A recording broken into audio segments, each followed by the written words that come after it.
Is there any limitation to fill choices? Number of choicesல ஏதாவது limit இருக்கான்னு கேட்டிருக்காங்க. Choices லிமிட்டேஷனே கிடையாது.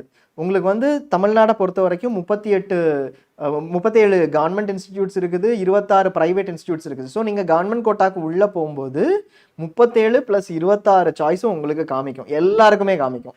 ஸோ இதில் யாருக்குமே சாய்ஸஸ் காமிக்காமல் இருக்காது. அந்த 63 சாய்ஸும் நீங்கள் ஃபில் பண்ண முடியும். இந்த வருஷம் ஒருவேளை இன்ஸ்டியூட் ஏதாவது ப்ரைவேட் ஆட் ஆச்சுன்னா கூட 63 சாய்ஸஸும் நீங்கள் ஃபில் பண்ண முடியும். இதில் லிமிட்டேஷனே கிடையாது. உங்களுக்கு 10 சாய்ஸ் தான் ஃபில் பண்ணணும்னு யாருமே எந்த கவுன்சிலிங்லையும் லிமிட் பண்ண மாட்டாங்க. ஸோ நாங்கள் சஜஸ்ட் பண்ண மாதிரி டாப்பில் இருக்கக்கூடிய காலேஜஸும் ஃபில் பண்ணலாம், எனக்கு கிடைக்காதுன்னு தெரிஞ்சு இடையில இருக்கிற காலேஜஸும் ஃபில் பண்ணலாம், அவங்க நமக்கு கிடைக்கிற பாசிபிலிட்டி. அதுக்கு கீழே ஒருவேளை கிடைக்கலன்னா கடைசி காலேஜஸ் வரைக்கும் ஃபில் பண்ணலாம். ஸோ நிறைய பேர் என்ன பண்ணுவாங்கன்னா, எனக்கு 30,000 ரேங்க் எனக்கு கிடைக்கும் ஒரு செட் ஆஃப் காலேஜஸ், அதுக்கு கீழே நாகப்பட்டினம், நீலகிரிஸ், திருவாரூர் இதெல்லாம் இருக்கு கடைசி காலேஜஸ் 50,000 வரைக்கும் போயிருக்குது. ஸ்டில் சேஃபர் சைடுக்கு நான் ஃபில் பண்ணி வச்சுக்கிறேங்கிற எல்லா காலேஜஸும் ஃபில் பண்றவங்களும் இருக்காங்க. அது உங்களோட சாய்ஸ் தான், நீங்க எங்க ஸ்டாப் பண்ணணும்னு. சாய்ஸஸ்க்கு லிமிட்டேஷனே கிடையாது, எத்தனை வேணாலும் ஃபில் பண்ணலாம்.